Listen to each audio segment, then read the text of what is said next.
Welcome back to Daytime. We are going to talk about becoming the person we admire. Joining me, Lana Dingwall, from head coach. Arrow, always moving forward. Yes. Love the name of your business. Thank you. So for those who haven't met you yet, let's talk about a little bit what that is. What is Arrow, always moving forward? Well, I do business coaching primarily with female entrepreneurs, and I really help them grow their business, land clients. The name, though, always moving forward, is, well, I want people to feel as though they're always moving forward, and we kind of get into this space, whether it be business or like even in our personal lives, where sometimes we feel stuck, something doesn't go the way we want to, we get down on ourselves. And so I wanted sort of a name that accompanied that aspect of, it doesn't really matter what you're doing, you're always moving forward. You know, even if you feel stuck, you have to take a step forward to move forward. So I really wanted to sort of incorporate that into my overall company name, hence the name Arrow, always moving forward. And I like it. Yeah. All right, so today, we're talking a little bit about how to become the person we admire. Yeah. And I read a little bit of what you said, and it's true that oftentimes, it's not so much what others are saying about us, it's sort of what we're saying about ourselves. Exactly. Right? Exactly. That internal dialogue. Exactly. And especially when it comes to becoming people we admire, we often look to somebody. You know, I'd asked you before the show to think about someone. Yeah, so that's a tough one. That's really tough. So it is ask tough. the questions people at home can think about it, because I'm hoping maybe in the next 6-7 minutes they can think of someone. It took me like the whole show to think of someone. Sometimes it can be hard, sometimes it can be easy. So what I want people to do is just think of someone that you admire. It can be, in my line of work, it's always business oriented. So someone that you really admire business-wise or career-wise or family-wise, whatever it is. And I want you to think of that person. Okay. And I want you to put their name down on a piece of paper. Okay, so done. Yeah, which you've done. So, yeah, which I've done, all right. And then the next thing I want you to do is look at that name and really think about, okay, what are the 3 characteristics or qualities that this person has that make you admire them? And these would be characteristics or qualities that you would also think have helped them achieve whatever status it is that they've achieved. And I want you to write down those 3 characteristics. Did you want me to do it? Yeah, do it quick. Okay, so really quickly, the strangest person who popped into my head, Celine Dion. Yeah. Okay. And the qualities that I really appreciate from her is that she stuck to her French-Canadian roots, which is where I'm from, which is what she kind of stuck to that with her kids and her family and her husband. I like that.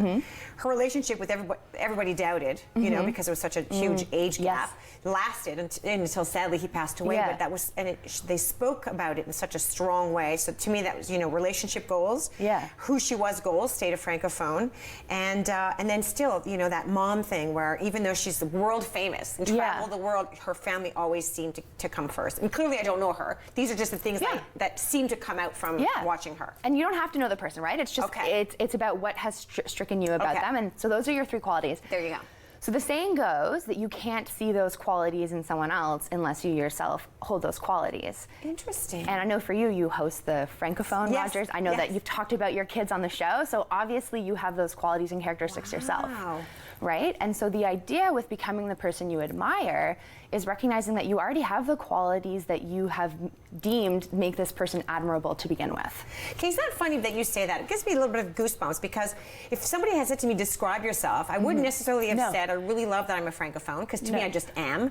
I really love my family, my husband, because I just do. And, you know, being a mom, you know, kind of the #1 thing, I wouldn't trade that for the world, even though I love my jobs. If I had to, I'd put them aside. But you don't brag about, like, you don't think of bringing that stuff up. No, and it's often because you don't see those qualities in yourself, which kind of gets back to a lot of the times we do get in our own way. So we see this person we admire and we make up a million reasons why we're never going to be like that person, or why I can't sing though, just sing. Yeah, that's okay. I'll never be Celine Dion. I can't sing to save my life. But that's okay, because you didn't say that singing was one of the qualities you admired about her, right? Interesting. So the idea is that we often just tell ourselves, you know, I could never be like her because I don't stick to my roots, or whatever these things are. We put up all these roadblocks for ourselves. Why do we do that, you think? Like, why is our internal dialogue so hard on her? Why are we so hard on ourselves?